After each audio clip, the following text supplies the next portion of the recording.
Hello there guys, what is going on? Son of Chelsea back here again for my team selector ahead of the game against Aston Villa tomorrow afternoon in the Premier League at Villa Park. Chelsea hoping to make it 5 wins in a row, 6 unbeaten since the start of Graham Potter's time as Chelsea's head coach.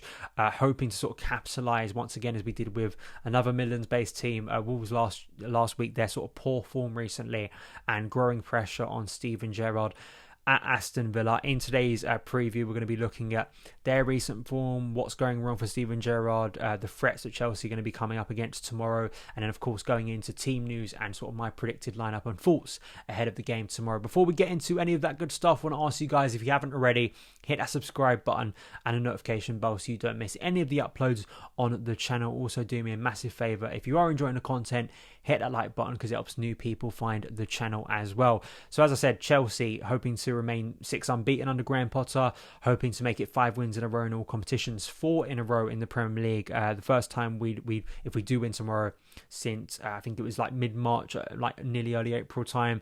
Those games were spread out, but it was a really good time for Chelsea, and it kind of shows you our lack of consistency, particularly in the Premier League since then, and hopefully Chelsea can really rediscover that. And it is kind of peak Chelsea time in a season. You know, autumn seems to be when Chelsea play well. So hopefully that continues and we can sort of drag it through before the World Cup, because there's going to be a lot of tests and challenges, and seeing how Potter deals with the squad is going to be quite fascinating. We will get to that part when I look at my sort of predicted team, and how he could rotate tomorrow, particularly because we've got Brentford away on Wednesday and then Man United at home, and then I think it's Salzburg on it just goes on and on and on as expected until we get to the World Cup. And as well, in the past couple of days we've had some really bad injury news, so we'll get into all of that good stuff. But let's look at Aston Villa. Not going well for Steven Gerrard, it really isn't. He isn't improving the team. They currently sit in 16th. They've only had 2 wins so far this season. It's really been frustrating for them. It really has. 4 defeats, only winning 1 of their last 5, which was against Southampton, another team who are struggling and are actually below them by 2 points in the Premier League.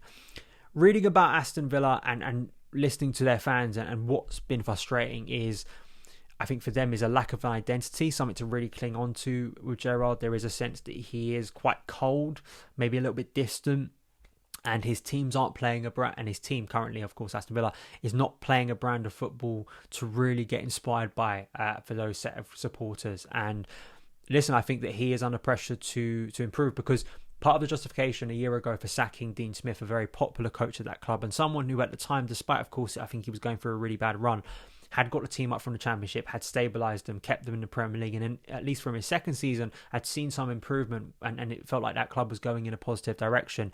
And part of the justification for sacking Smith was to see an improvement in results and performances.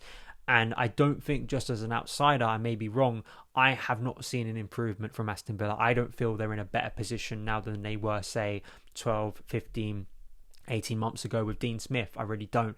And that's what Steven Gerrard has to resolve, and maybe tomorrow will be the kickstart of that. Hopefully not for Chelsea. I mean, a home draw to Manchester City earlier in the season was quite a surprising result, and some of that kind of showcased why it is quite baffling why things aren't going that well for them at the moment. Because when I actually look at the personnel, there are some good players, particularly in the final third, ones who have not only impressed in the Premier League before, have good Premier League experience, but also just generally I think are quite creative, and in the right system I think could be very devastating.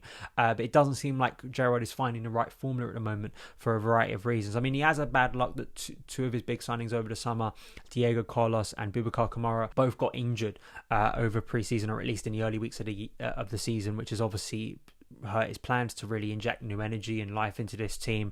But I just look, Philippe Coutinho obviously is kind of the poster boy. He was one of the coups of last season, or it looked like it was going to be a real gem for them to sign. Hasn't really turned out like that. I think that Emi Buendia was one of my favourite players, non-Chelsea players to watch from Norwich. There's been flashes, and I think he can be a very influential player, but it seems like there's a jarring thing with having both Coutinho and Buendia and being able to fit them into the same team, and it feels like maybe they're taking up each other's spaces, and maybe you can only have one in the team, but obviously they've invested a lot in both players, so that's a challenge for Gerrard to resolve. Ollie Watkins, I think, is a very good striker. I really do. I think that he still has a bright future ahead of him, has had some really good moments for Aston Villa in the Premier League. Ings has obviously been an experienced goal scorer, has hurt Chelsea before. I think Ram Ramsey in midfield is a player that was very exciting. I remember against Chelsea, he had a really good performance. And John McGinn is kind of one of those workman-like central midfielders again who has had good moments for Aston Villa. And even I look back, I think Tyrone Mings has got a lot of criticism, particularly from his own coach. But he's another one that I look at, and I look across this team, and I think that they should be doing more. I don't think they should be anywhere near the bottom three. I don't think they're good enough to say getting the top 6, 7, 8 of the league. I really don't. I think there are still better quality teams in this league. But, you know, where they are currently, if they remain in that position and if Chelsea go there and win convincingly tomorrow, the pressure will pile on Steven Gerrard very quickly, which I'm sure the away Chelsea support will quite enjoy given his previous connections to Liverpool. But let's get into Chelsea. So, Reece James obviously going to see a specialist. He's out of this game. We don't know for how long for. If you want to go and watch my news video, I have covered sort of the Reece James injury and all my thoughts on that in a different video. But obviously it is a massive thing for Graham Potter to contend with, not only in the short term but for the long term, and how it's going to impact Chelsea's season moving forward for such a big and creative player for us, and also defensively how we're going to counteract some of these attacking threats in the coming weeks. But also knowing N'Golo Kante, and I mean even Mason Mount was apparently getting a fire scan. It's a precaution, and there is hope that he's going to be available tomorrow. But it's hit us, you know, in a flurry, and it just seems so typical. Things start to go well for Chelsea, and we start enjoying life, and suddenly all of our best players start getting injured. So touch wood that stops, and hopefully Mason will be available for tomorrow. I think for Potter, obviously, last week he surprised us with the number of changes he made for the game against Wolves. Just putting up on screen now, this was the team. At times it was a for it to back. Cucurella obviously has that versatility, and even Azpilicueta has that versatility to play sort of as a centre-back. But I did think mainly it was a 4-2-3-1, particularly in possession, and particularly as Chelsea gained power in that game and control of the ball, and I think it works really well. And I look at what Aston Villa are struggling with at the moment. They're quite narrow, they're quite a reserved team. I think they will try and stifle Chelsea, and I particularly think those wide areas, which are always very key for Chelsea, but particularly I think tomorrow without Reece James, I really like the way Azpilicueta was cutting the ball back into the 6-yard box, but also linking. We had some really nice triangles out wide with Conor Gallagher there, Mason Mount drifting over, Ruben Loftus-Cheek too, Kai Havertz, who was playing at 9 role, would drift over at times. I think we really worked around Wolves well, and we're able to create good opportunities consistently. There was quite clearly a methodology behind what we were doing, and it really prevented Wolves from kind of getting into a very comfortable defensive shape. So maybe we could see some of those players who did impress in that game feature here. I don't think it's going to be as radical in terms of changes, in my opinion, tomorrow. So I've gone with this team. So I'm going to go with the 4-2-3-1. At least when Chelsea have the ball. I think Conor Gallagher could be really influential once again. He has been impressing, and I'd like to see him get more starts for Chelsea. I do think there is going to be ample opportunity for a lot of players. As we've already mentioned, the number of games we're playing. Brentford, Man United, we've got the 2 last Champions League group games. One of them could be a dead rubber, so we could see some fringe players get opportunities. And we don't know about injury and suspension and fatigue. So there are going to be times to rotate the team. There really is. And I said this at the start of the year, having 5 subs is a godsend for a coach like Graham Potter. It was for Tuchel at one point as well. Just having that flexibility to change the team more over the weeks and maybe give players rest, maybe get players back up to speed if they're returning from injury and need those minutes.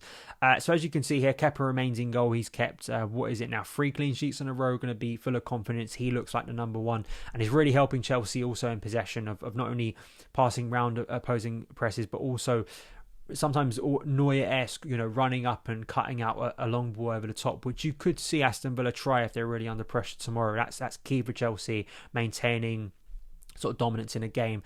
I think Azpilicueta, Trevor Chalobah, Thiago Silva, and Mark Cucurella. It's toying cost between Cucurella and Chilwell, because I like Chilwell because I think he offers more attacking threat. I think he very naturally finds good positions on the pitch, but that is as a wing back, and as we saw last week, it was kind of more of a fullback / centre back role, and that's what I think Potter likes about Cucurella, that he does have that versatility, that in possession, out of possession, he can do that very freely. And Cucurella as well has had some shaky moments maybe, but passing wise, I think he's so crisp with his passing, and particularly against a team like Aston Villa, who again I think will try and be physical, will try and really stop and stifle Chelsea in those central areas. I think having him maybe even on the byline cutting the ball back will be key for Chelsea. So I think Cucurella comes back into the team. Mateo Kovacic and Ruben Loftus-Cheek I think stay as the midfield too. Listen, Jorginho I think had a decent night against AC Milan, he really did, but I think this for me is still, out of the current midfielders available, is my first choice midfield pair. I just think they offer enough aggression, enough physicality, mobility as well for Chelsea to stay on the front foot. And then you get into that free behind the striker. Raheem Sterling didn't get the goal the other day, but I think had some really good movements and needs to get on the score sheet himself after a few weeks without a goal. Mason Mount, if he is fit, is a starring player for Graham Potter. Him and Kepa are the only two players under Graham Potter to start every single game. I suspect if he's fit, he starts this game. And as well, we're starting to see the influence creatively for Chelsea. He's creating goals, he's creating havoc, and he looks like he's into a position once again that is going to get the best out of him and really not only link well with other attackers and really build up Chelsea's play, but just create a nice balance between the best things in Mount's game. Not only the pressing, the work rate on and off the ball, the runs behind that really open up space for others, all of that stuff, but also on the ball. Technically now he is dictating play, so hopefully we see that again tomorrow. Conor Gallagher I'd like to see given another start. And listen, Pierre-Emerick Aubameyang, I know it's harsh on maybe Kai Havertz, who has scored I think in his last 2 Premier League appearances for Chelsea. But Pierre-Emerick Aubameyang is on form at the moment. He's sniffing out chances and he is taking them. And it's just one of those things at the current point where in games like this, where it may not be as dominant as people expect, just a half chance from Aubameyang being able to sniff those things out. First time finishes, which all of his Chelsea goals so far have been inside the 6-yard box. This is what we bought him for. And I just want to keep that momentum rolling. Listen, we can, and it's the same with Thiago Silva, right? We can easily rotate the team, maybe against Brentford. You bring in Kai Havertz if you need him.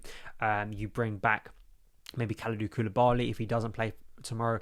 There is chance to rotate the team. I just think Aubameyang is in form at the moment, so I'd like to keep playing him. So that is my lineup. Let me know yours in the comments below. I'd be really intrigued to hear if you think anything radical is going to happen tomorrow. We see a load more changes than I've predicted. Maybe a new formation, maybe 2 up front. We don't know. We will see how it plays out. But those are my thoughts. Thank you guys for watching. Follow me on Twitter @SonOfChelsea, and I will see you again very soon. All the best.